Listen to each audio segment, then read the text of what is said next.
Em nosso estudo de hoje, lição 12 do livro Paciência, tem por título Caridade e Migalha. Em nome de Deus, o homem recebe a caridade das células que lhe formam o corpo, do berço que se lhe erige em estação de refazimento, do colo materno a recolhê-lo por ninho santo, da bênção paternal que o assiste, dos sentidos diversos que o ajudam a orientar-se, do lar que o asila, da escola que o instrui, da terra que o sustenta, do sol que lhe garante a visão e a energia, do ar que o nutre, da planta que o protege, da fonte que lhe socorre as necessidades, do livro que lhe descerra horizontes de luz, do amigo que o reconforta, do trabalho que lhe assegura o progresso, da oração que inspira, do fio que tece a vestimenta, do pão que lhe guarda a força, do remédio que lhe preserva a saúde e das mil utilidades que lhe plasmam a cada instante a fortaleza e a coragem, a segurança e a alegria.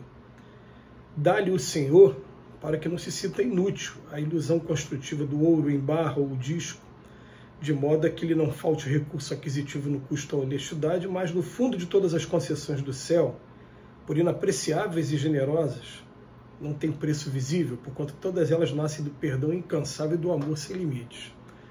Não te pese entregar a quem sofre a migalha do auxílio, da qual possas dispor, uma vez que a beneficência perante a bondade eterna é simples dever nosso na jornada do bem para a união de todas as criaturas na abastança sem fim.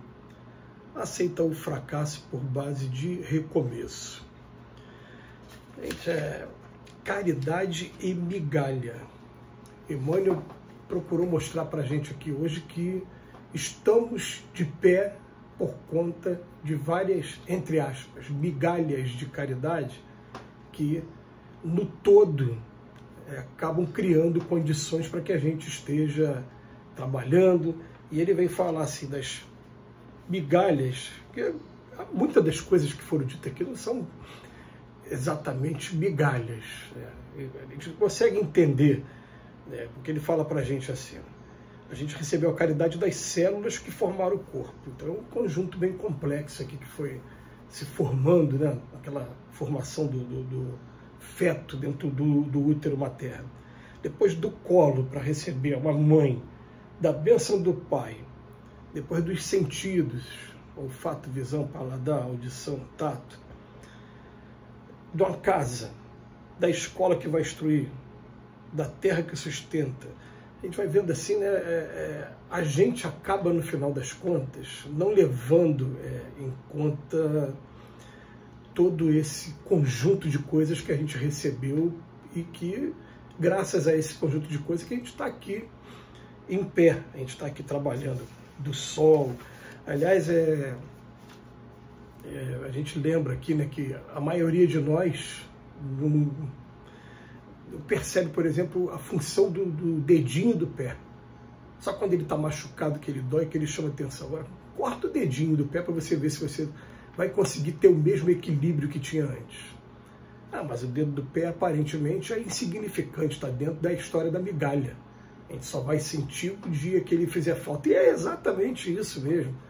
A gente lembra que o Divaldo Pereira Franco, durante muitos anos, ele encerrava as suas palestras com uma oração da gratidão. E durante aquela oração, que era longa, era bonita até de sempre vê-lo repetir, ele estava agradecendo a coisas que normalmente a gente não vai lembrar de agradecer. A gente não vai lembrar de agradecer a visão enquanto a gente não perde a visão. Quando a gente começa a chegar a essa segunda metade, a gente vai colocar aqui segunda metade da vida, porque eu já passei dos 50 e normalmente é muito raro pessoas passarem dos 100. Mas aqui, esse óculos aqui já está agora se fazendo necessário e daqui para frente, pelo menos segundo os oftalmos, a gente vai aí perdendo meio grau a 1 grau dentro de um determinado período de 1 a 2 anos. Quer dizer, a gente vai pegar, aí que a gente começa a valorizar, mas enquanto a gente estava naquela plenitude da saúde dos olhos, a gente não agradece essas, entre aspas, migalhas que chegam até a gente, que a gente considera migalhas, mas que não são necessariamente migalhas, né? E ele continua, o ar que nutre.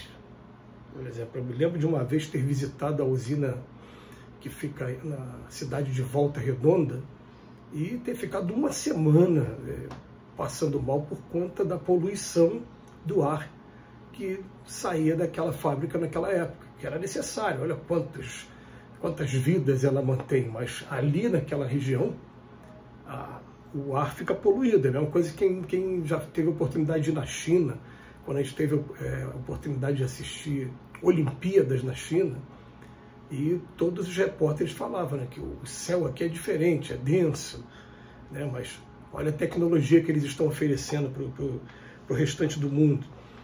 Então, fala da fonte, da planta, do amigo, do trabalho, da oração, do fio da roupa, do remédio, do pão. E daqui a pouco Emmanuel, depois de enumerar essas várias migalhas que a gente vai recebendo, ele fala, dá-lhe o Senhor para que não se sinta inútil.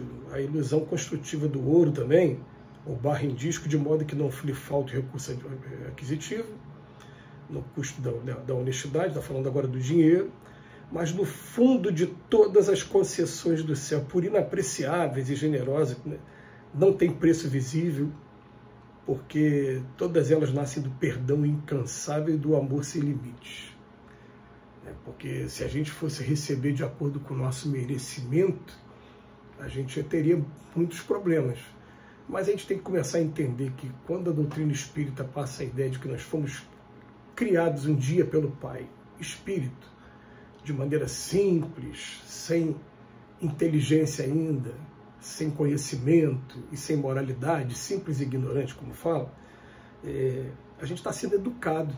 A gente, cada vez que a gente tem uma experiência como essa aqui na carne que a gente está tendo, a gente está aprendendo novos valores, desenvolvendo a nossa inteligência, desenvolvendo a nossa moralidade, e são através de migalhas como essa que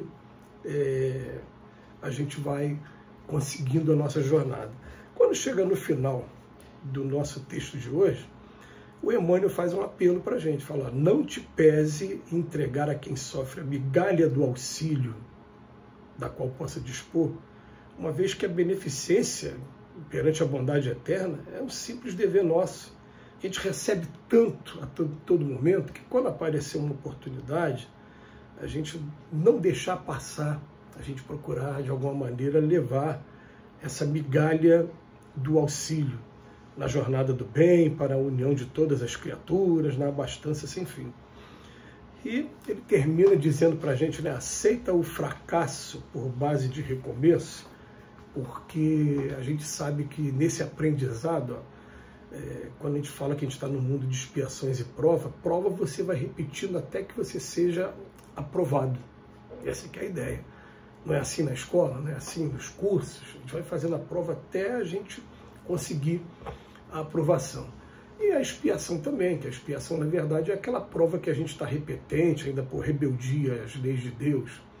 A diferença básica que a gente enxerga aqui entre os conceitos de expiação e de prova é que prova, muitas das vezes, a gente está aprendendo agora pela primeira vez ou ainda não esgotou totalmente o número de tentativas normais de qualquer espírito. Quando a gente começa a ficar repetente demais, a gente começa a entrar no campo da expiação. É o campo, assim, a expiação a gente pode comparar com aquelas escolas que algumas vezes o aluno fica reprovado numa matéria só. Ele, ao invés de reprovar o ano inteiro, deixa o aluno fazer o ano seguinte, mas tendo dependência de uma matéria, tendo que fazer, eu estou fazendo o segundo ano, mas estou fazendo matéria do primeiro ainda. Essa é a expiação aí para a gente, né? Dentro de uma comparação para a gente poder, mais uma comparação para a gente poder entender, já que o Emmanuel trabalha tanto essas imagens mentais para facilitar a nossa compreensão. Quando ele fala aceita o fracasso por base de recomeço, é que muitas das vezes a gente teve a oportunidade de oferecer essa migalha e a gente deixou passar, e a partir de agora a gente começa a interrogar a nossa consciência, o nosso coração, e pedir até a espiritualidade amiga, se puder, me ajuda também a que eu seja instrumento, eu consiga captar o momento certo que vocês estão precisando da gente, para alívio, para esclarecimento, mas pelo menos para acolhimento de qualquer pessoa que esteja em aflição e somos em número muito grande aqui na Terra. Que Jesus nos abençoe hoje e sempre.